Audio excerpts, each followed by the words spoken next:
viewable on YouTube. And Tyler has just turned on the recording. You do not have to appear on camera. You do not have to have your voice recorded as a part of this meeting, and you can change your name as it is displayed if you wish to maintain your privacy. You're welcome to take advantage of the chat functions to converse with members of the board and to ask questions. This recording is hosted on YouTube, but is not publicly searchable on YouTube and can be found on our website, which is www.jeffreyspoint.org. My name is Margaret, and I am co-chair, and I will have Tyler introduce himself. Hi, everyone. My name is Tyler Lane. I am the other co-chair. And we are also joined by Aubrey. I don't know. I'll give her a second. Hi, I'm Aubrey, and I am vice chair of the board, and bienvenidos a todos. Did you want to do the rest? I just put a little bit in the chat, but if anyone needs anything in Spanish, just let me know. Si alguien necesita traducción, que me haga saber. Muchas gracias, Aubrey. We are not joined this evening by Joanna and Andrew, who unfortunately were unable to be here, but are with us here in spirit. And we thank all of you for joining us here this evening. We have a couple of quick announcements, which I will flip over to that page on my thing. The East Boston Ferry is open. Tyler wrote it this weekend. Yeah, Tyler said it was excellent, so we should believe Tyler. Please take advantage of our water transportation. It has been a fight to get water transportation open here in East Boston. There is there's a ferry pickup down by Lewis Wharf, near the tall ship. And the price is relatively low. I forget what it is at the moment, but we encourage everyone to take advantage of, I can see Tyler's going to say something, so I'll let you go, Tyler. $2.40 one way. Think of it as a boat ride that ends near your house. For that kind of money, $2.40 for a boat ride. It's a great deal. Absolutely. But please take advantage of our ferry system. If you wish the ferry system to stay, it needs to be something that we take advantage of on a regular basis. If ridership goes down, the MBTA will consider it not worthy of investment and it will go away. So please keep that in mind. This week, tomorrow evening, actually, there's a community meeting to discuss the redesign of Porzio Park. Porzio Park is, of course, located on Jeffrey Street in Eastie. And it is the park that kind of connects the Jeffrey Street all the way over to the Harbor Walk, although it doesn't extend quite that far. This is a public meeting. It will occur tomorrow night at 6 p.m. on Zoom. We encourage you to check the boston.gov website for both details, information on how to register, and if you're unable to attend, information on how to turn in your thoughts and comments. This is a planning meeting to discuss the redesign, and my understanding is we are in early stages, but it is never too soon to make your voice be heard. Please take advantage. The Jeffreys Point Neighborhood Association will be having a planning and zoning meeting next Wednesday, April 22nd at 7 p.m. on Zoom. We have two projects planned. That is 85 Everett Street and 11 Cheever Court. Again, those are 85 Everett Street and 11 Cheever Court for the planning and zoning meeting for the Jeffreys Point Neighborhood Association next Wednesday, April 22nd. It will be at 7 p.m. on Zoom. Please check our website for the ability to pre-register and for presentation materials before the meeting if you would like to review them. We have great news. There are several new businesses opening in or near Jeffreys Point in the coming weeks. That includes Blackbird Donuts in Maverick Square, where the interim cafe will be. Tavernetta will be next to Mida, further down on the Harbor Walk. And this is very exciting. Helados Julie, it will be opening up next to Taco Bell. This is if you are here in East Boston, you know Helados Julie is an famous ice cream place that was located near the library, and it is very exciting that they're reopening. So please support local businesses and visit them as soon as they are open so that we can support them and keep them going. Eastie Week planning has begun. Eastie Week traditionally happens in the end of July and is a whole slew of free events put on by community organizations that are meant to engage us as a community and keep us active during the summertime. Are you part of an organization that would like to plan an event? Would you like to plan an event with an organization? Now is the time to join the planning committee while they are still putting things together. This is put together by Boston Harbor Now, and they are the leaders of this of this event. As a reminder, the community weeks, there used to be a Dorchester week, they used to be a Charlestown week, these events used to happen all over the city of Boston, and East Boston is one of the only one remaining. So it is very special that we have this and have this opportunity. Please feel free to join the planning committee or plan events. We would love to see it. The JPNA is planning our neighborhood cleanup. It is coming up soon. It will be occurring on Saturday, May 2nd. We will meet in Brophy Park at 9 a.m.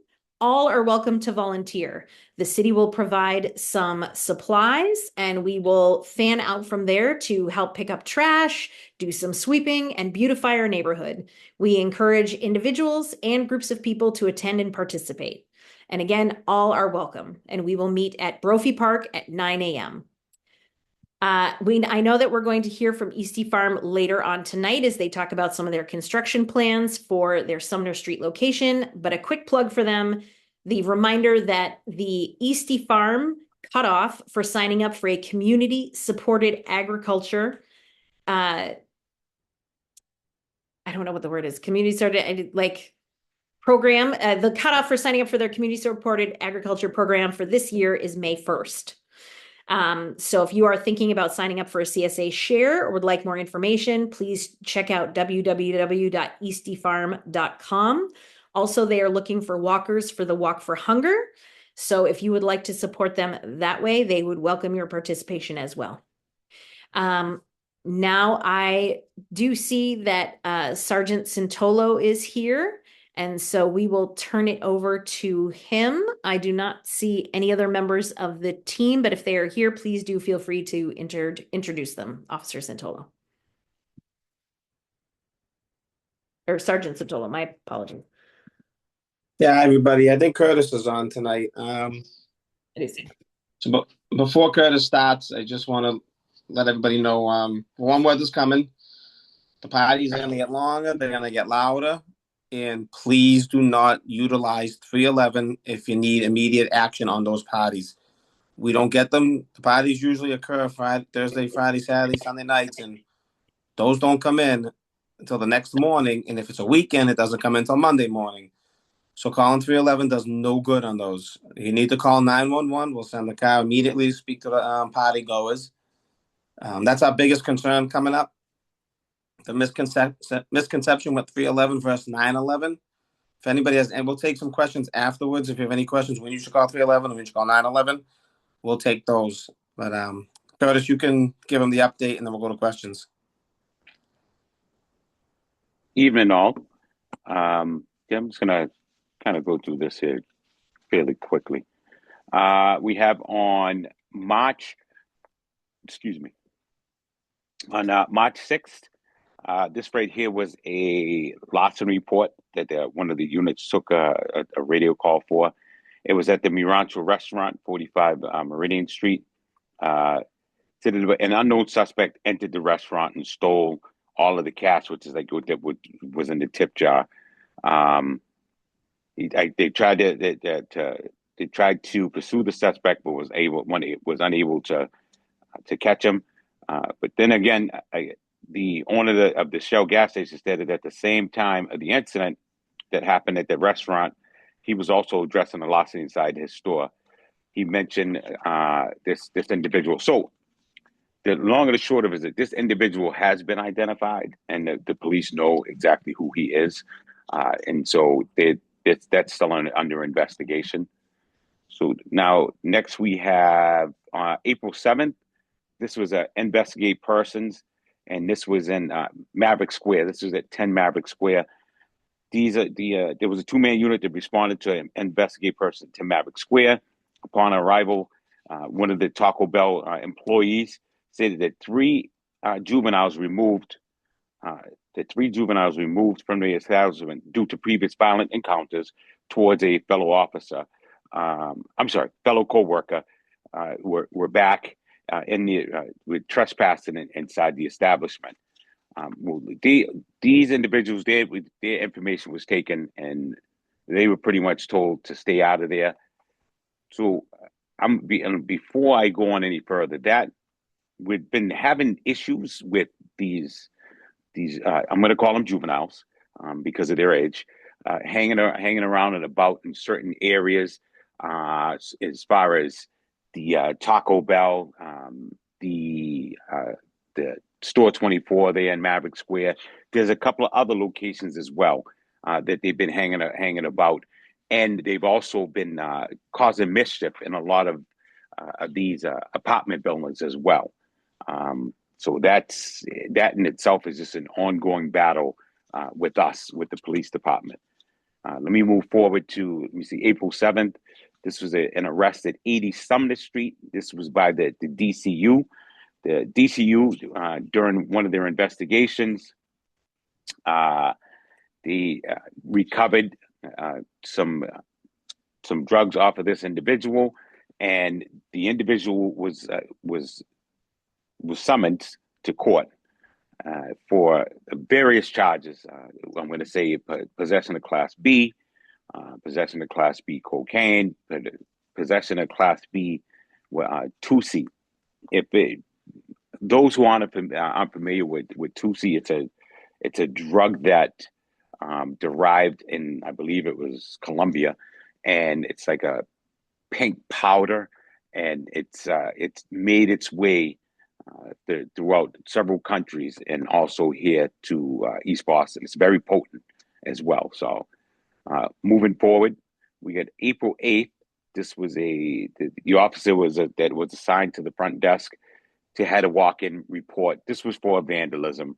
They said the victim stated that that about a week ago, which was would have been April 2nd, that he received a note. It stated that to take down his bird feeder.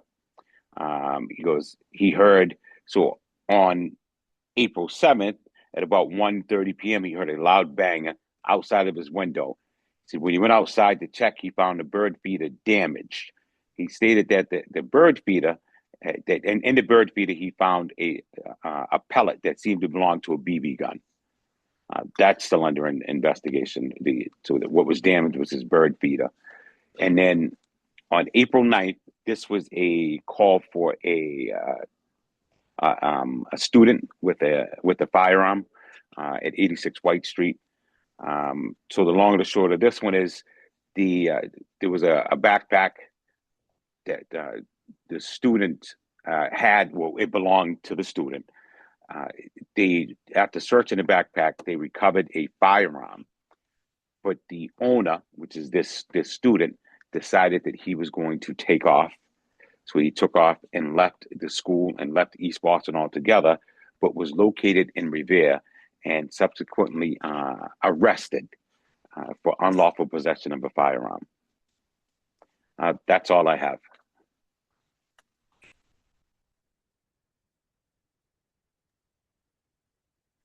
Thank you. Just listening to your list, it seems like there was very few in March and then like a significant uptick in the beginning of April. Yes. Any ideas? No. I would say it's the weather, but that's just the way, to be honest with you, I think that's just the way it goes. Some we get it's quiet, sometimes it's quiet, and then there are just some days where you're just busy and on the go. Okay. Tyler, do you have anything in the chat? Hi, I'm a resident. If it's okay for me to speak quickly. Oh, well, sure. Go ahead, Tess. Yep. Prefer to put it in the chat, but you're here, so go for it. Okay. So the juveniles you mentioned, we live on Maverick Street, and we've had increasing issues where they keep brute forcing through the lock, and it's actually been quite expensive to replace the locks in our buildings multiple times. And I know other units or buildings in our area have posted video on Facebook of them breaking in and stealing. And so it just feels like it's escalating, and just curious if there's a path forward there to deal with these kids, given the increasing brazenness with which they're acting. Yeah, it's funny that you mentioned that because at roll call the other day, the duty supervisor, who's a lieutenant, who addresses roll call in the morning. So we have on every single shift, there's a duty supervisor that addresses roll call. And one of the things he says is that, you know what, and I'm going to put it the way he said it, it's time for these kids to stop wearing the bracelets. Enough is enough. You're not the only one that we've ever, hear this from. If I'm looking at my desktop right now, and I'm looking at the same 4 individuals that is on a lot of these photos that we see. So the problem is that, you know what, when they go to court, they're just giving you all, go ahead and go about your business. And that doesn't help anybody. So for us, I know it would, to a lot of people, might look like, oh, well, the police aren't doing anything. We're doing everything that we're supposed to do. When they go to court, then it's out of our hands. But we've done our job. Yeah. Also, Kurt, I want to add, we have a lot of these incidents that are being posted on Facebook and not being reported to us. If you post it on Facebook, it doesn't mean it's reported to the police.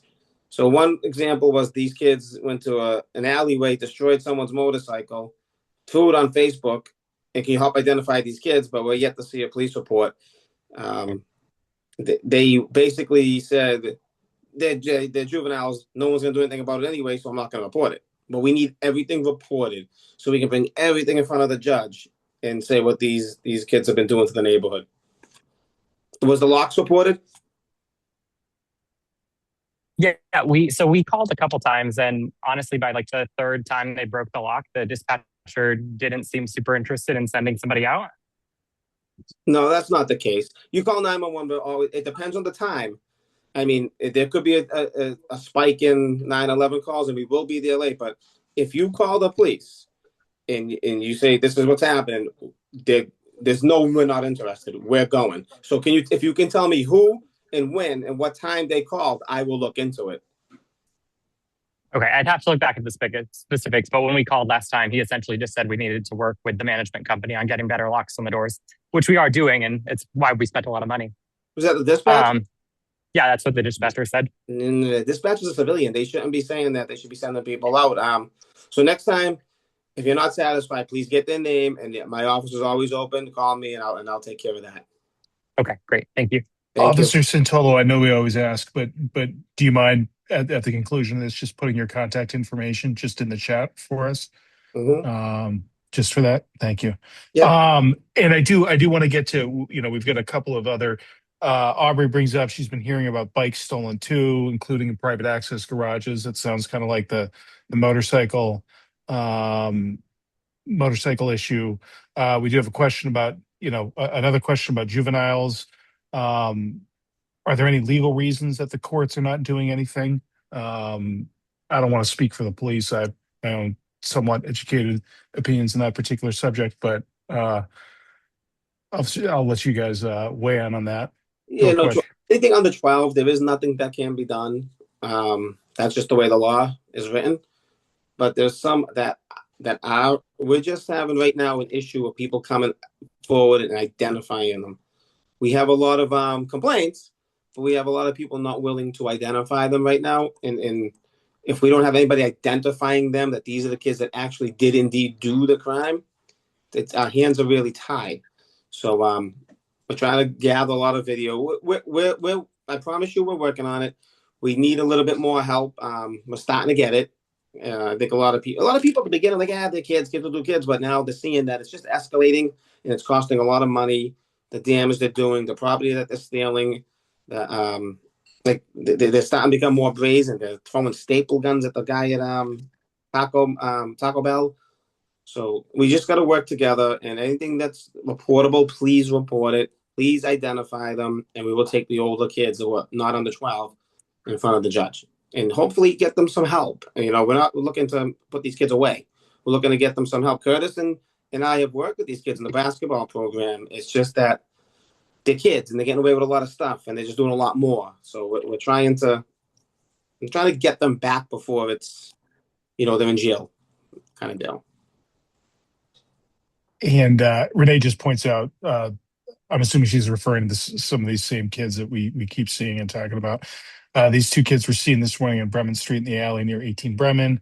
Neighbor yelled at them, and then they left, walking around Maverick behind the buildings. Yeah. So just kind of more reports of that. Are there any, like, are you guys doing any sort of additional patrols or anything like that, or is it just? Yeah, definitely. Tea by the Sea has called us. And every place that they're hanging, we're there now. So Tea by the Sea has pictures up. I personally popped in twice. My guys in my office have popped in. The patrol has popped in. We know them. And here's the other thing too. When we go talk to them, there was a couple of people that told the office, "Hey, they're only kids. Leave them alone." So we're like, okay, do you want us to leave them alone, or do you not want us to leave them alone? So we're in the phones come out, and we're talking to them because of all the stuff they're doing on the neighborhood, and we're getting pushback. Leave them alone. I'm like, well, you kind of really don't want us to leave them alone. They're kind of terrorizing the neighborhood. We're trying to just get them back to normality where, let's play a game. Go play some sports. Do something, but other than what you're doing, and we're getting, hey, leave them alone kind of deal. So we're balancing a line here. It's harder than you think.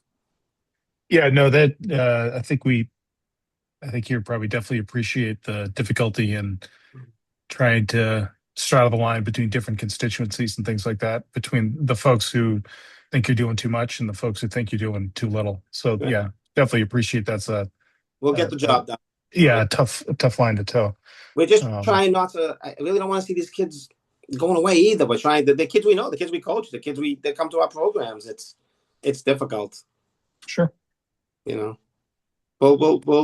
get it. We need help though to start identifying them. Let's try to bring them in court. Get a little scare in them. Maybe that'll scare them straight if they have to see the judge. So we're hoping that helps. Okay, thank you. Yeah. So Renee points out that community service is certainly a good option and certainly preferable to having like long-term negative impacts on their future.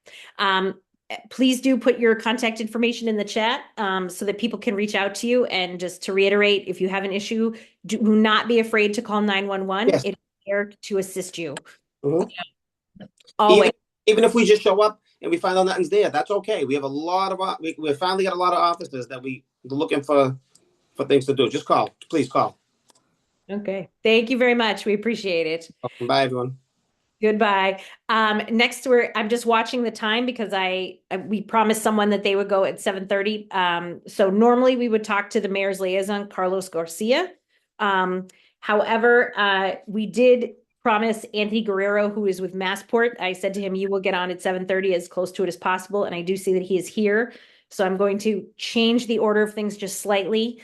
Anthony is here to talk about a construction update on Pier 1 and also provide a little bit of additional information about the announcement we made last month about the construction going on at Pierce Park. So Anthony, I believe I saw you here. Oh, there you are. Yes. There I am. Please feel free to go ahead. Margaret, thank you very much, and good evening, everybody. I do have a little bit of a laundry list of things to go over, and I'll be as quick as I possibly can. So I think everyone knows that this is going to be a pretty big, busy and big summer in Boston. In preparation for Sail Boston, we're getting Pier 1. We're going to be replacing 24 piles. So that work began today. We're removing some debris in front of Pier 1 and on the west and north, east and south facing side of Pier 1, we'll be replacing 24 piles. It's all going to be done by barge on the water. Those piles will be driven in the water by vibration. It will be generating some noise. It'll be more like a humming noise, but it'll be by vibration going into the water. Everything's based on tidal movement. Work will be from 6 a.m. to 4 p.m. But again, the impact should be just water-based, nothing on the roads. Regarding Sail Boston General, Massport will be doing some viewing sites like we did 9 years ago at Pierce Park when we had Sail Boston. So just look forward. I'll be sending out information later in the next couple of months, and look in the newspaper and social media for that information in terms of viewing at Pierce Park. I do have some images regarding phase 2 and the completion of phase 2. So, Margaret, if I can share that image. So I don't know how we do that. I think you need to let me share, right? Oh, here we go. Okay, there we go. I believe it's Tyler who's going to change your, yep, there you go. Yeah, Okay. yeah. So if everyone, Tyler, maybe we can expand that a little bit. I think you've actually got it, Anthony. So you're actually, because you're sharing. So Okay. it's on. So if you go bottom right to where Yep. you have Did that it slider, expand, Tyler? yeah. Yeah, there you go. It's just a Okay. slight delay. You're good. You're good. Okay, so right now, when we finished phase two and opened it up in 2023, the only part that needed to be completed was the water's edge, which was designed by the PAC. So that was in preparation of maybe possibly phase three of Pierce Park. We know that's no longer, that's been paused and not happening. So we've been in the permitting stages for over a year to do the water's edge of Pierce Park phase two. This is what the diagram looks like. So we're going to have a sloped edge with an embankment, with bollards in chains all across the front here, with naturally a fence over the dilapidated pier. And then we're going to have seats right at the front, and those will be like swinging seats. I'm going to go to the next image, and you can see a little bit closer. So this is what the edge is going to look like in front of the dilapidated pier. We'll still have the same type of lights that we have throughout the park. And go back. Let me see here. Go back here. So then there's the sailing center. So this is what the edge is going to look like. We believe that the permitting should be completed at the beginning of the summer. And then construction probably heading sometime in August, and probably maybe about a 9 to 10 month construction project. It's at the water, so everything is water dependent. That's why it's taken so long for the permitting to get through. So we're excited about that, and excited about the completion. So that will be done for summer 2027. Pierce Park rehab, I think most of you have seen it. It's gone on very smoothly.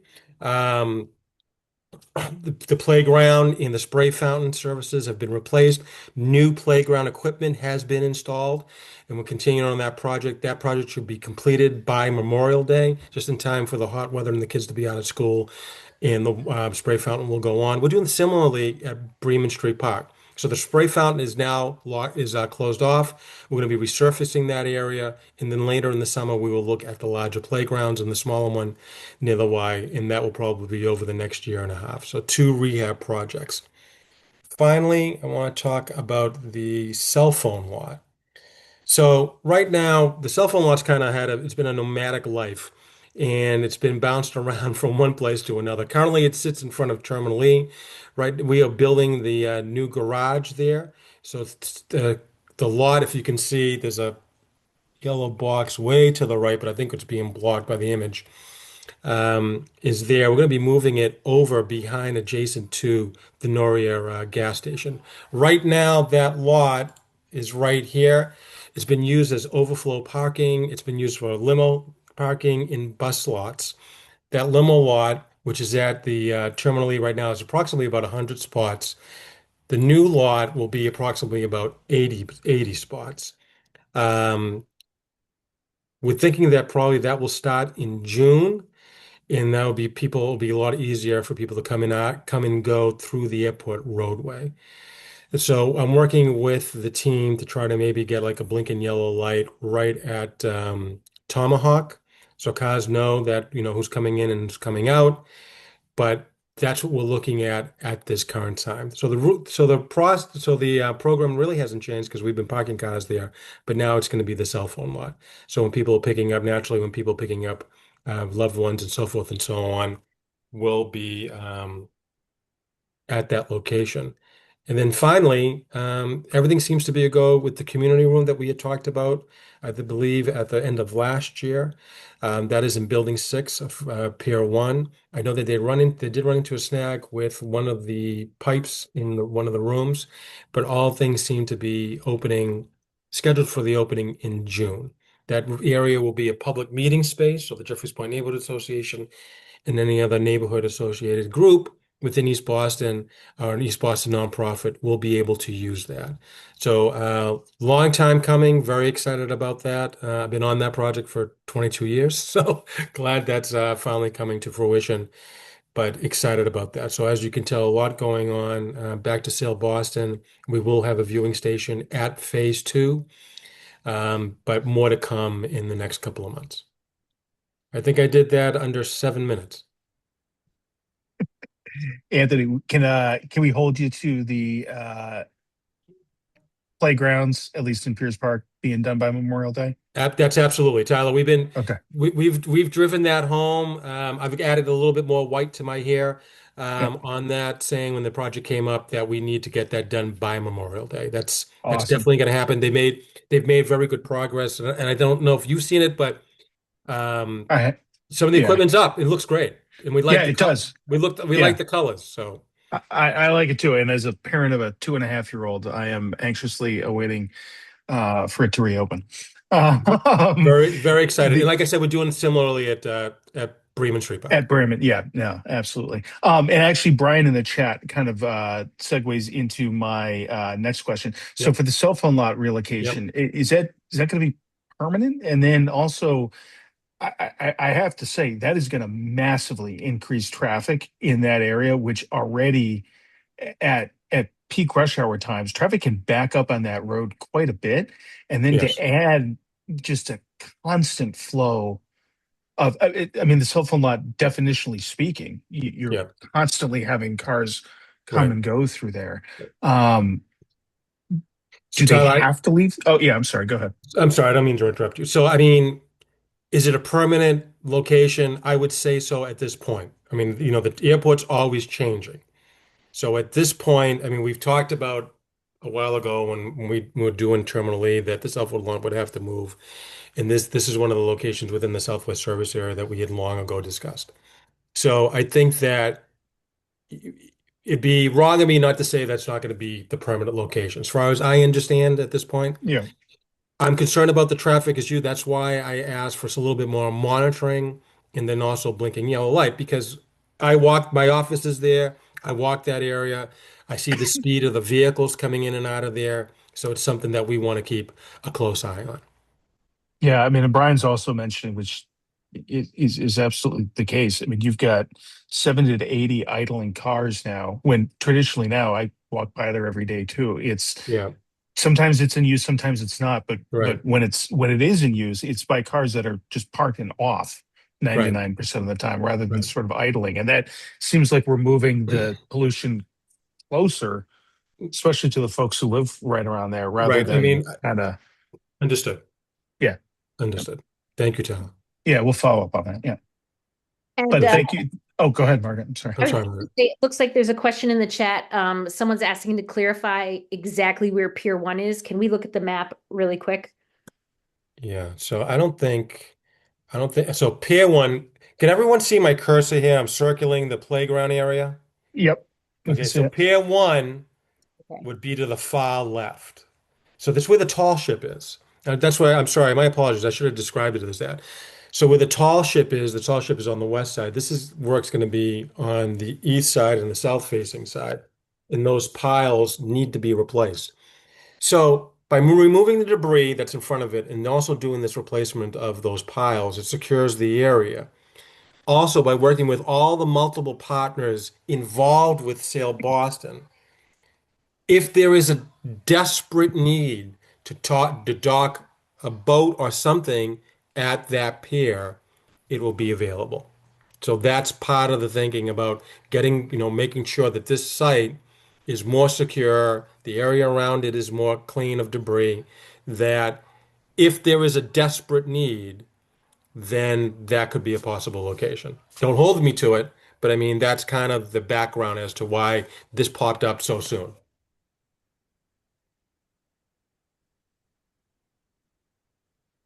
Do have one clarifying question. Sure. Rep Madaro, I believe at our last meeting, said that Massport, he kind of secured Massport was going to, or had agreed to complete Piers Park Phase 3. Can you speak to that at all? I really can't. I mean, I think what the conversation is that, and I was on the call Okay. Yeah. last month because I think Margaret had brought up the Pierce Park rehab project. If I remember correctly, Tyler, the conversation was that Adrian had talked to Massport CEO, my boss, CEO Rich Davey, about Massport's strategic plan. Okay, so we do a strategic plan every 10 years. And in that strategic plan was a discussion about what the future of Massport looks like naturally, and is there a possibility of phase three? So I think that's where that conversation was. That there's always that you know possibility, but that was a discussion about the strategic plan and some of the points, and completing phase three was part of the strategic plan. But there is no, again, we're using that term, Yeah, there is no plan or meeting to finish it at this time. gotcha. Appreciate the clarification. Yep, thank you. It's a good question. Mhm. Okay, so just a quick comment that, will it increase traffic flow on Maverick or will it be separated from the residential area? I believe that's the cell phone lot. And then we're going to go over to Carlos Garcia. Last question, and then we're going to Carlos Garcia as he is also short on time this The evening. Maverick Street Gate will remain in operation, so there will be no airport-related traffic, as always, will not go into city streets. Unless a person is using the Maverick Street Guard and is taking a cab or an Uber and decides to get access into their neighborhood by using the Maverick Street Gate. But for the general public, no. Okay. And then, so thank you very much, Anthony. Thank you, Margaret. Thank you, Tyler. Absolutely. Thank you. It's a lot to cover in a short period of time, but you have a lot going on, and we're just really glad that we could keep the neighborhood updated. I appreciate it. Thank you, everyone. Have a good night. Thanks, Anthony. And so next up, we have the mayor's liaison, Carlos Garcia. Thank you for your patience, Carlos. I know normally we call on you a little earlier, but we only got Anthony because I guaranteed him 7:30. So Yeah, no worries. Thank you everyone for having me. Thank you everyone for all these updates. It's really exciting to see a lot is moving forward in the neighborhood, and I'm really excited to hear about this Porzio Park. And it's great that the parks, at least at Massport, are getting that facelift. So excited to hear that. I have a few updates. I do have to apologize that I do have to be brief as I have to head out to the Orient Heights meeting. But I did have a few items that I did want to go over with you guys to see if you guys have questions about. But first, I'll start off. I'm Carlos Garcia, your neighborhood liaison from the mayor's office. Always reachable by phone, by email. And if you have any 311 requests that haven't been followed up on, please don't hesitate to send me a text, send me an email, just so I can get you an update. I know things can take pretty long, especially with sidewalk repairs and potholes, but things are moving forward with updates for the spring and summer. The first item I wanted to go over was the ADA curb ramps in Jeffries Point. I know that the city's been working on a very long list of non-compliant ramps. And a lot of these are tied to the lawsuit that the city had dealt with since 2021. And I know it can be redundant that like some of these, curb ramps or the ADA sidewalks seem to be compliant, but in reality, many of them are out of compliance. And so the city does have an obligation to make sure that they are compliant for any future repaving. If anyone has any questions about that, I'm happy to answer them now.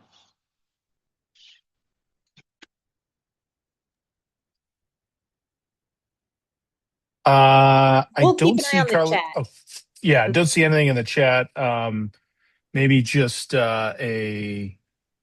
please get them done as soon as possible. Yeah, I mean, Friendly, they're friendly working ask. pretty quickly. No, I It's I been know. quite tough for at least some of the businesses. I'm trying to work with Public Works so that businesses and also residents can get an update further in advance. I think that since the city had worked pretty quickly and identified a lot of locations in the same general vicinity, they've been working quite fast. I think this is definitely a plus. It's good that we're seeing this all in Jeffries Point now and not later. And so the city, because this will be done, has a much higher chance of doing some resurfacing in Jeffries Point. I don't have a specific roadway that Public Works is looking at yet, but there is one or two streets that are looking very promising. So that's a good sign. I can answer that question in the chat. I know that can be very frustrating, but getting this done in a shorter period of time would be less pain for the future. So hopefully that doesn't impact everyone that much.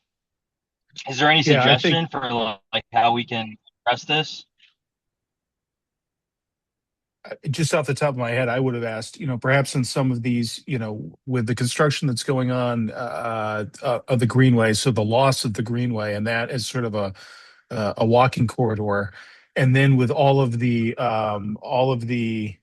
additional construction at what we were just talking about at the sidewalks and everything like that, in the no parking signs there, maybe in some of these extremely difficult weeks where there really isn't a lot of parking, maybe we could get something where, hey, we get an amnesty in the area for street cleaning that particular week. Now, we'd go a week without street cleaning, but Okay. folks wouldn't be running around like chickens with their heads cut off trying to on those days, because that's really tough. Yeah, So I can absolutely suggest that. I feel that I had received a few complaints that there wasn't as much transparency, and somebody that owned a business had only gotten 2 or 3 days of notice before they were notified that work would be done right outside. And so I'll work closely with them to make sure that there's a better timeline and notification for the neighborhood. But I'll take that suggestion back to the to Public Works in our office.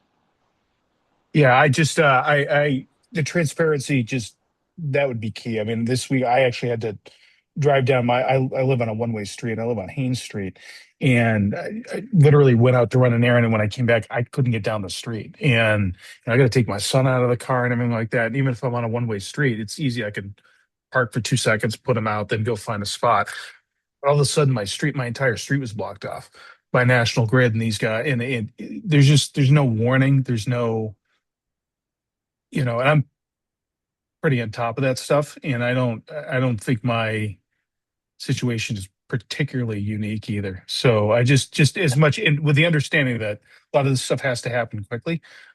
Just the most transparency, or the more transparency, I think the better, and is super appreciated. And we understand things need to Yeah. get done, but Yeah, absolutely. I mean, this concern is, it's not unique. It's Yeah. kind of all over the neighborhood. Right. So I'm working as closely as I can to make sure that I can read all of the construction reports that do come to my inbox, and I can understand them. And also, when National Grid has work that's going on, I'm working as hard as I can to get those updates as quickly as possible. Thanks, But Carlos. anyways, I'll head up to a few more updates. Just wanted to flag that the city is planning a FIFA World Cup watch party that will be at Memorial Park for the Saturday of June 27th. They're still finalizing specifics there, but if anyone has any questions or suggestions that they would like to see at this watch party, please let me know. I'll leave my information in the chat. I know that there may be some potential for vendors to participate, and I think that would be awesome to see. And again, with the talks of Sale Boston, just wanted to give everyone the date of the Parade of Sale. I know it's a couple months away, but again, Saturday, July 11th begins at 9 a.m. Marginal Street will be closed from Pierce Park through the shipyard, and there will be security checkpoints to enter the viewing areas. I know some other folks in the neighborhood have been asking a lot about the vending for Sale Boston, and the Social Butterflies does have the contract for vending. So if you would like to be connected or have questions about how to get involved, I'm working closely with those from special events and the mayor's office to work with residents and businesses who are interested.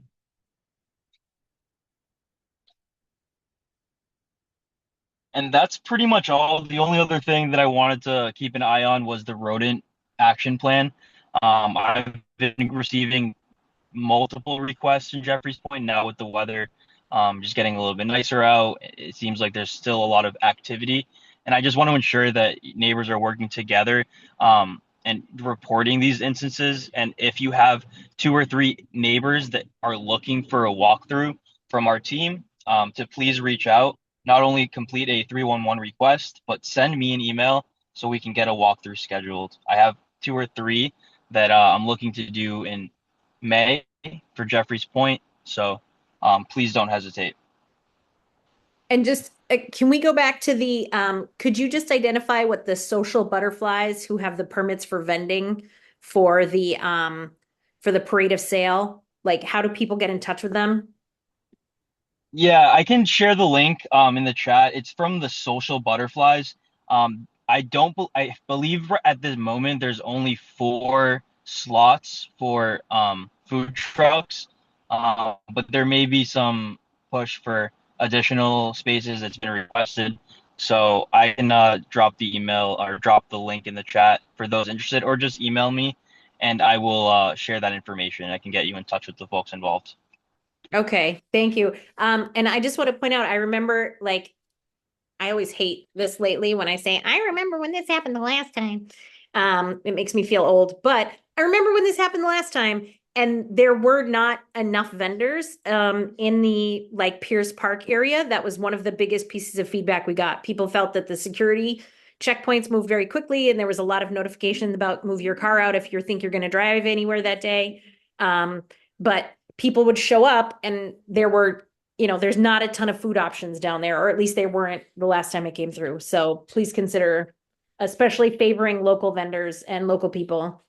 As Yeah, absolutely. This has been received on our end multiple times at this point. So hopefully something moves forward with that. Okay. All right, Thank does you so anybody much. else have any questions? Some comments in the chat about ADA compliance, and we're happy to send those over to you. Okay, great. Thank you guys. Okay, thank you. I'm just going to do a little time check. It's 7:53. We are running a little bit late.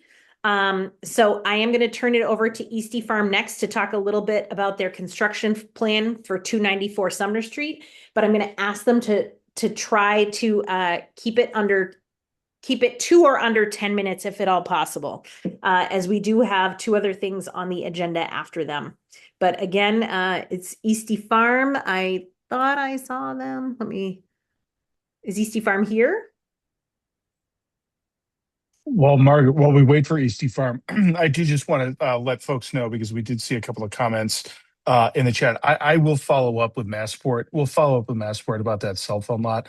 I'm sure they told us at some point and I don't mean anything nefarious by this, but I'm sure we were told at some point several years in the past, or a while ago in the past, not in the recent past. So that's something we'll definitely follow up with them on. Personally, like, I'm concerned about that's going to add a lot of traffic and a lot of idling cars right next door to all of us. So we'll definitely follow up with them on that and keep everybody appraised here. So more to come on that. Okay, thank you. That is an excellent point. I don't see that the person from Eastie Farm is here. That is quite all right. So we will move over to the Boston Public Health Commission. Catherine Riley is joining us this evening. And I believe she has some flyers that she'll be sharing in the chat.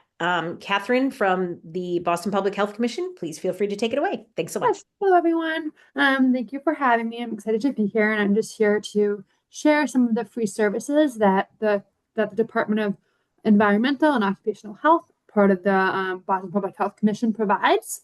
Again, just trying to get it out. I think a lot of it's free services for Boston residents, and a lot of times residents aren't familiar with what we provide. So we're trying to get the information out. And like Margaret said, I do have some educational materials that I will hopefully include in the chat. So I'm here basically to talk about the Environmental Hazards Program and the Childhood Lead Poisoning Prevention Program. I'm just going to briefly talk about the Environmental Hazards Program. But basically what that does is it offers free inspections to Boston residents who have concerns, whether it's mold, asbestos, bed bugs, construction dust, chemical spills, strange odors, hoarding, and if you call us, we get that free inspection, and the inspectors can go in to your homes and either confirm or deny the presence of the hazard. And if there is a hazard, they will work with whether it's whether it's you who are the property owner, or if you rent, will work with the landlord and come up with high impact, low cost solutions to address the hazards. And we also have community health workers that can help as well, especially to help tenants, just to talk about the process of addressing the environmental hazards and potentially connect them to other services. So I do have like a postcard of our the whole environmental department, which talks about all our programs, which I'll include after, just for the sake of time. I'm not going to include it while I'm talking, but I will include that. But really, I'm here to focus on our childhood lead poisoning prevention program. That's the program that I directly work as a community health worker. So the mission of the Boston Childhood Lead Poisoning Prevention Program is to eliminate lead poisoning in Boston through environmental, educational, and medical case management, home visits, and connection to services for families who have children who are less than 6 years of age and who have elevated blood lead level or by parental request, which I'll go in a little more detail about that. Basically, our program is based on the Massachusetts lead law, which requires testing and requires to make sure homes are in compliance to hopefully prevent childhood lead poisoning. But basically, the Massachusetts lead law is one of the oldest and strongest lead laws in the US, and it protects a child's right to a lead-safe home. So it requires the removal or control of lead paint hazards in homes that were built before 1978 and have a child under the age of 6 living there. And the home has to be lead safe no matter what the child's blood lead level is. The law states that if there's a child under 6, home built before 1978, no matter what, the home needs to be lead safe. As part of this law, it also requires yearly testing for children of their blood lead level. So to make sure the child's not poisoned. So kids are supposed to get tested up until 3. And Boston is actually a high-risk community. So the law states to get tested till 4. We recommend up till 6, just so we can make sure the child's not getting a high blood lead level. And this is when, if a child has a blood lead level of 10 micrograms per deciliter or greater, that means they have lead poisoning. And with the Massachusetts lead law, that means there is a mandatory lead inspection. So an inspector will go to the home of the child who has lead poisoning to do the lead inspection to make sure the home is safe.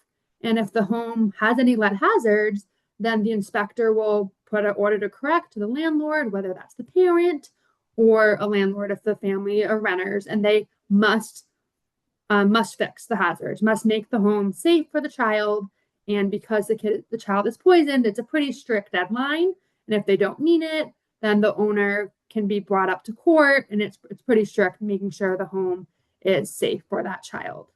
In addition to the mandatory inspection, there's optional home visits where I come in and just go to and talk. Because again, it's scary once you find out your child is lead poisoning, because there's a lot of negative health effects. It's just scary. We talk about other prevention, whether it's cleaning, and just kind of work with the family while the inspector does the inspection. We just kind of talk to the family about what does this mean and what can they do to hopefully lower the child's blood lead level. And then, so the flyers that I'm also going to include, it's a set of 3.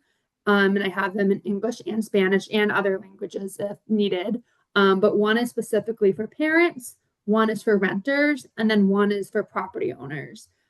Because again, with the Massachusetts lead law needing the home to be lead safe, if you are a property owner and a child does get poisoned, you're liable. So it's really important to get your home lead inspected. There is, as a property owner, you can go online, the Massachusetts DPH, and also include the links, and look at your home history, lead history, because a lot of homes haven't. And again, this is only if your home was built before 1978, because that's what lead paint was outlawed then. So the law is only prior to 1978 homes. And again, you also can get a tax credit if you have that letter saying your home's compliant, or if you've done the de-leading work. And then I just want a little other things. Again, the most important thing is making sure the home is lead safe. And you do that by getting that lead inspection. And we know that de-leading homes can be pretty expensive, but the city and the state as a whole does have some funding options. So number one is ideally to remove the source of the lead by getting your home de-leaded. But that can take a little while. So while the child is still living there, we recommend cleaning. Cleaning is really important. Wet cleaning. So using like a spray bottle and a paper towel and cleaning surfaces, cleaning the floor, cleaning the toys, because the child usually gets exposed from lead paint. It can be paint chips, but it doesn't have to be chips. It can just be from lead dust. So just like a door opening and closing, if that's lead paint, or if you're opening and closing a window and that's lead, that can create the dust, and the dust can get on the floor, and children are crawling low to the floor. They put their hands in their mouth, or toys get the dust and the toys are in their mouth. So that's most commonly how children get exposed to lead. A couple other sources, could be lead in water. It's very unlikely. Boston has done a great job of removing the leaded pipeline, the water leaded pipes throughout the city. However, that's the general service line. There's private lines on private property that the city can't really touch because it's private property. But Boston Water Sewer Commission, they have a program where they will change out your leaded service pipe for free, as long as like they can easily access to it. And they have a brochure for that as well, so I can send that as well. And the only other couple things that we always recommend is for children who have elevated levels. Nutrition is important, making sure they have diet with calcium, vitamin C, and iron, because if you're putting their body more of those things, then it's going to less likely absorb the lead. Sometimes doctors will even prescribe like iron supplements for kids who have a high blood lead level. And really getting your child tested. I think that is really all. We've talked a lot about it, but wanted to kind of be brief. But if anyone has any questions, feel I can answer any if there's any. Nope. Sorry, go ahead. After you. I think we were going to say the same thing. So I was just going to say thank you. Someone in the chat, Aubrey, one of our board members, pointed out that this has been a hot topic of conversation in some of the moms chat groups. So we really appreciate it. And sometimes too, I noticed, which I wasn't aware, sometimes doctors don't, they're like, oh, you're fine. You don't need a test. But again, you really want to, it's really important to get that test. And sometimes families have to like, no, I want a test. And one other brief thing I want to mention too about the test, there's two different types. You can get to get the blood lead test. There's venous, which is a venous blood draw, or there's a capillary. We always recommend the venous, but sometimes that's more difficult because you have to go to a lab and that can take time. Whereas a capillary finger prick, they can just do at the doctor's office, which either is fine and either counts towards the requirement of getting a test. If your child has a 5 or higher capillary, they're automatically going to have to get a venous because venous are more accurate. So sometimes, like if you can, just go to the venous to know. But the venous is what, for those who are poisoned, is a venous draw of 10 or greater. However, there's no safe amount of lead for a child. So that's what we really want to try to do, preventative work. Okay.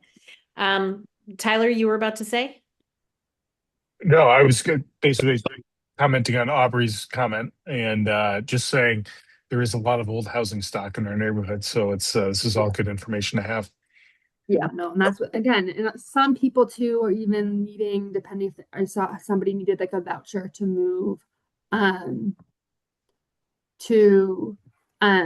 that requires to get a letter of certification. Because again, if you're a child under the age of 6, some are like, you need to have this letter. And just the last thing too with the letter, your home may have one if you look online and you see, but it's from 1995. We always recommend getting another lead inspection because there's no expiration date. So technically it's valid. However, it's supposed to be maintained and it could come out of compliance. Something as simple as just a chair rubbing against a wall could now be a hazard because again, it's lead safe. It's not lead free. So your home could have a ton of lead in it, but if there's not hazards, it's fine. So that's why it's because again, it's not causing a hazard. Okay. Thank you. I'm sorry to cut you up. We still have 2 more. Oh no, that's fine. I'm gonna drop the things in the chat. Please do. On to the next one. Please do, and please make sure to include your contact information and in case people have additional questions. As Aubrey pointed out, there are families that have like large concerns. We really appreciate you bringing your flyers in both English and Spanish, and we will make sure to share those in our social media channels. So we have, as I said, we have two more items to cover, and one of those is a vote for a development project. So, but before we have that, Jesus Garcia Parra, who is our former mayor liaison, is now with the Inspectional Services Division, and he is upside down. Why? And, he has volunteered to come here to talk this evening because a lot of people don't know who ISD is. When should you call ISD, and what do they offer us here to the community? And so it is the Inspectional Services Division, and we will let him to present. And I am sorry to say that we had originally given you a bigger chunk of time, and I'm going to have to cut you off a little bit. If you could do it under 10 minutes, because we do have a presentation for 250 Everett Street this evening. So, Jesus, go take it away. Yes, Margaret, thank you so much. So I'm not gonna use the presentation because it's gonna take me longer, but I'm sorry, I don't know what's going on with my camera. I am upside down. That's completely weird. I swear I don't know what is going on. But so I apologize for that.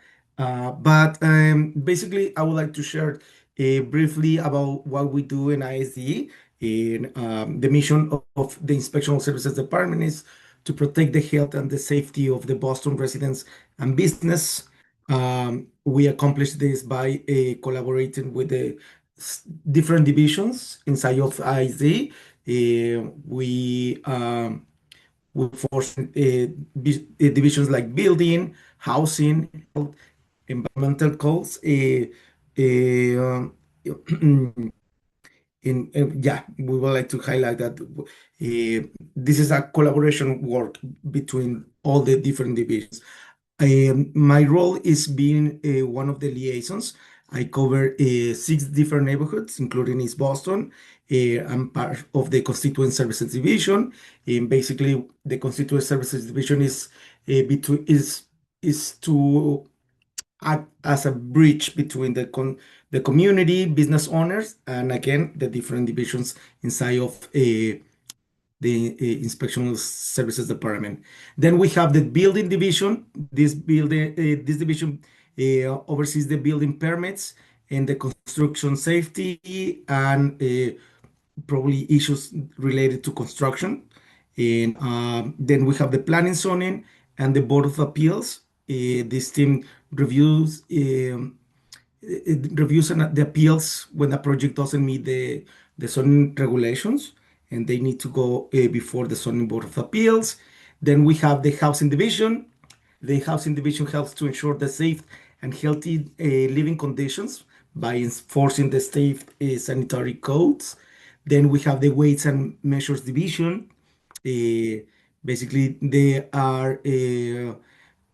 ensure the accuracy of in commercial measures in basically like scales, gas pumps, or the prices in different commercial areas. Then we have the Environmental Services Division. They are focused on the environmental sanitations, including pest control and environmental health concerns. I think Carlos, he was mentioning that there are some rodent walks, and those are coordinated in collaboration with the Inspection Services Department.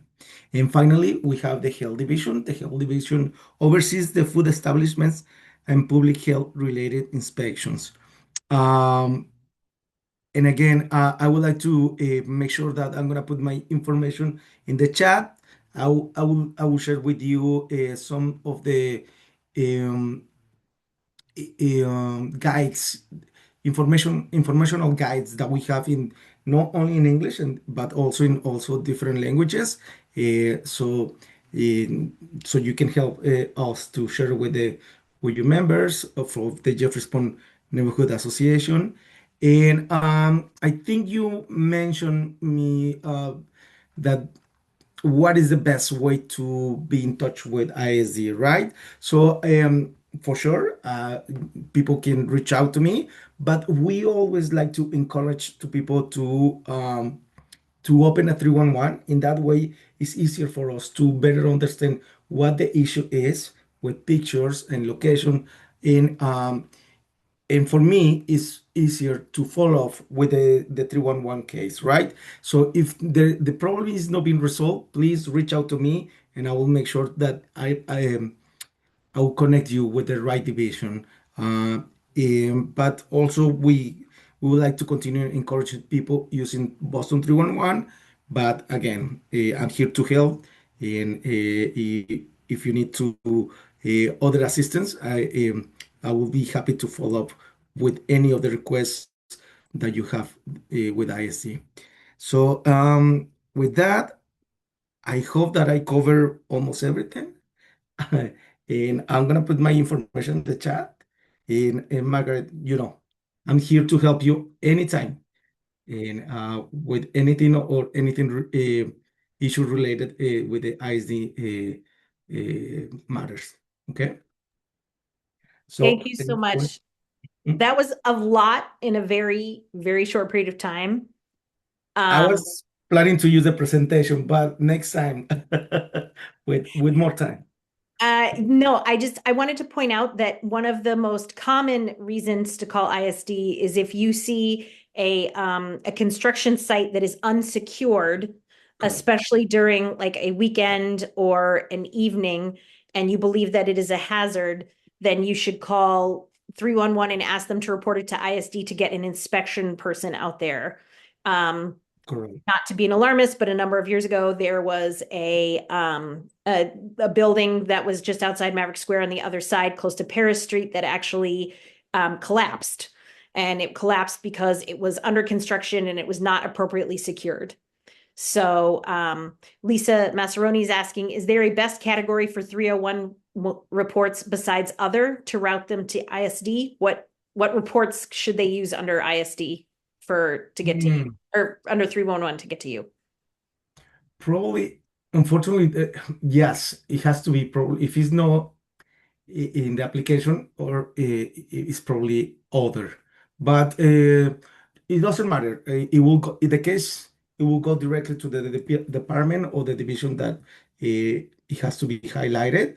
And also adding to something that you mentioned, it's also like you can report, like if you see construction after hours or during the weekends, we can send an inspector to check and stop the work if it's necessary, if they are doing work without the properly permits. And there is also a link where people can check the work of hours, and I can share that with you as well. Okay. Thank you. Thank you so very much. Tyler or Aubrey, did you have anything? I just wanted to shout out Jesus for being helpful when I had a question about just the process of the standard like apartment inspections that I guess are supposed to happen every 5 years, but on year 11 in my rental finally happened. So he really helped me have the information to prepare for that, to know what our landlord was responsible for and everything. So really encourage folks to reach out to Jesus. He's been tremendously helpful. Thank you, Avrin, and thank you, Jeffries Point. FYI, you were my first neighborhood association when I started as East Boston liaison, so you have a special place for me. And you have a special place with us. So thank you so much for reaching out. We appreciate it. And thank you for sharing your contact. Just to point out that Jesus has placed his contact information, both his email and his phone, in the chat. And please do not hesitate to reach out to him if you have a question or a concern. So thank you so much. I am going to move us along quickly because a quick time check, it is 8:16 and we do try to end on time no later than 8:30. This evening, we have a project at 250 Everett Street. This will qualify for a vote. This is the second meeting to discuss this proposal for a change in occupancy from a single family to 4 units at a 4th floor and a terrace as outside space. There would be parking for 1 vehicle in the rear yard And there would also be the installation of a groundwater recharge system. As a quick reminder that you will not vote as a part of this meeting, but attending this meeting makes you qualified to vote. I will let them present and we will go over the full process after the end of the presentation. As a reminder, you do not have to wait until the end of the presentation to submit questions into the chat. So I will let I have it written down. Did I write it? I did not write it down. Who is the? I've got it, Margaret. Okay, excellent. Go for it. Hi, I'm just going to introduce Mark Lacasse, who's representing the project. Mark, I can bring up the materials to share. Give me a sec. If you want to go ahead and introduce while I fumble with the stuff here. Thank you, Tyler. Thank you, Margaret, for hosting us.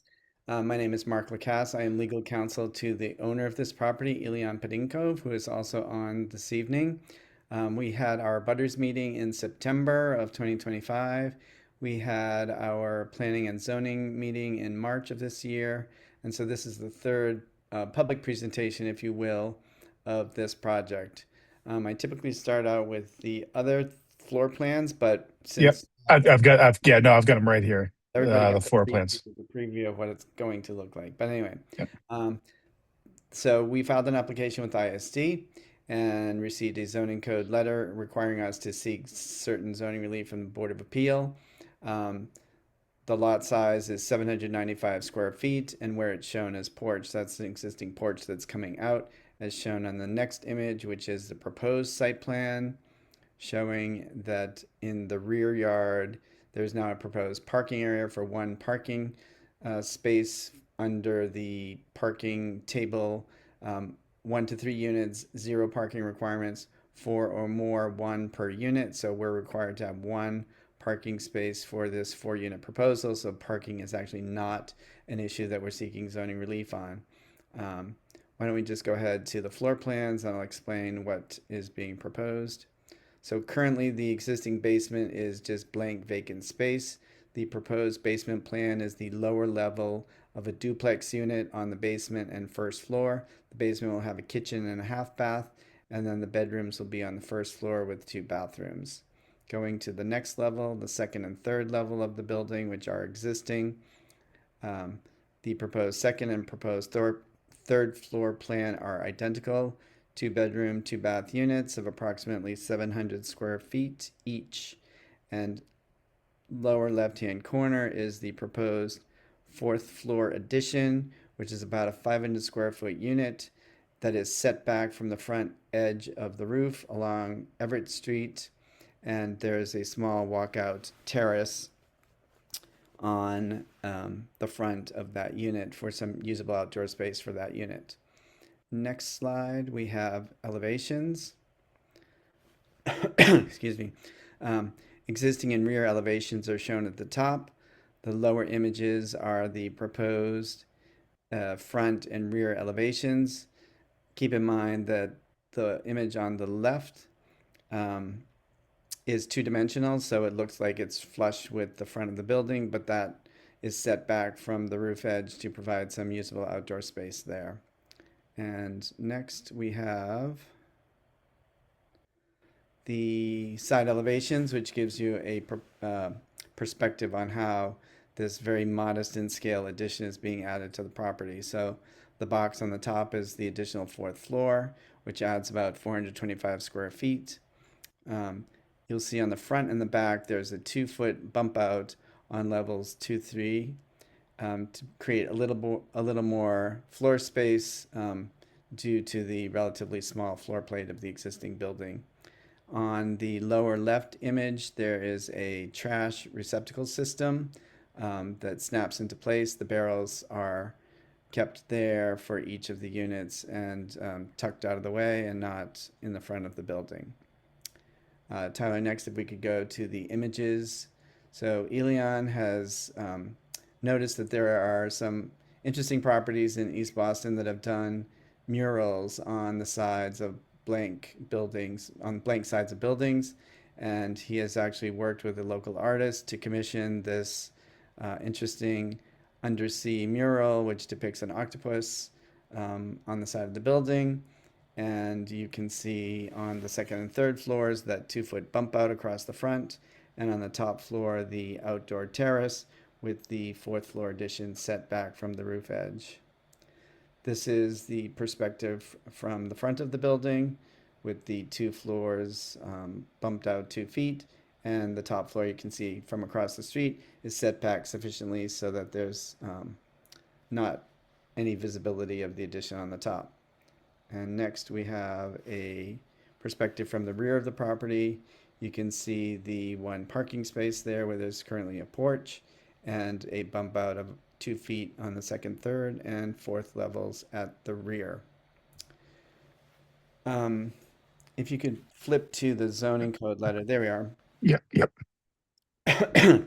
So there are a number of items for which we seek relief. The first one is a roof structure restriction. Because East Boston has a restricted roof structure district, any additions on the top of existing buildings require a conditional use permit. So that's the first item. The next item is this is an EBR3 subdistrict where 3 units are presumptively allowed. The 4th unit would require relief from that provision. The next 2 are the building height and building in stories and building height in feet. The code requires 335, and we have a proposed 4th story and 38 feet, so 3 feet above the existing height. And the last 2 items, front yard and side yard insufficiency, those are existing conditions that are not being exacerbated by this proposal. I did see in the chat that somebody had a question about the size of the units, which I have. The duplex unit in the basement and the first floor is approximately 1,200 square feet. The units on 2 and 3 are approximately 700 square feet. And unit 4 on the top floor is approximately 500 square feet. And those are based on the measurements of the floor plans as shown by the architectural plans. Bearing in mind the short time and otherwise public process that we've had to date, I'd like to say that our 2 prior meetings were very positive. There were lots of abutters who joined and expressed favorable comments.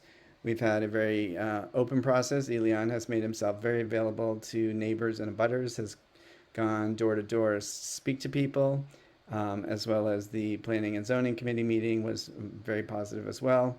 There are some comments that have been made that we have in mind in terms of making minor changes to the plans, but overall we think the proposal has been quite well received to date. So with that, I'll pause and happy to take any questions or comments. Mark, thank you very much, and thank you for doing that pretty quickly. That we definitely appreciate that, and apologies for the kind of the short time there. And just echoing what he said, the previous P&Z meeting we had about this, it was well received, and we had some good feedback. We do have the one question here, just the potential, any potential ground disturbance for this regarding utilities. Is what is there for the existing building sufficient, or do you think there's going to be sort of disruption to the street and the surrounding areas to sort of route more plumbing, cables, electricity, what have you? I would say probably not, but certainly all of those items will be reviewed by ISD and Public Works Department and any other entity that has a say in the full set of construction drawings. But based on the size of the building and where it's located, probably not. Also, adding the groundwater recharge system in the rear under the parking area because East Boston was added to the Groundwater Conservation Overlay District, and although ISD didn't cite it, nevertheless, my client is going ahead and capturing rainwater from the roof of the building and diverting it into a dry well beneath the driveway to increase groundwater levels in the neighborhood, which is the very purpose of the Conservation Overlay District. And then actually, can you clear up the discrepancy? Actually, it looks like the flyers say 248 to 250 Everett Street, yet to our understanding, this is just the 250 Everett Street building, correct? For some reason, the city has this in official records as 248-250. Apparently, there were two front doors at some point, and it's a legacy. But yeah, it's just that sole building. But sometimes it appears as 248-250. Other times it appears as 250. But it's 250 is what we're It's calling super wild. What is the deeds? Just out of curiosity, does the deed say 248, 250? I It don't doesn't doesn't The matter. house next door, That's an interesting the quirk. house next door is 246. So at some point there must have been a second front door. Yeah. Interesting. Cool. So basically the process, and I'm going to talk for a second here, and we'll give another few minutes for any questions to come in. For folks, if you have an additional question about this project, perhaps you don't feel comfortable putting it in the chat, or perhaps you're like me, sometimes you have trouble thinking of things on the spot.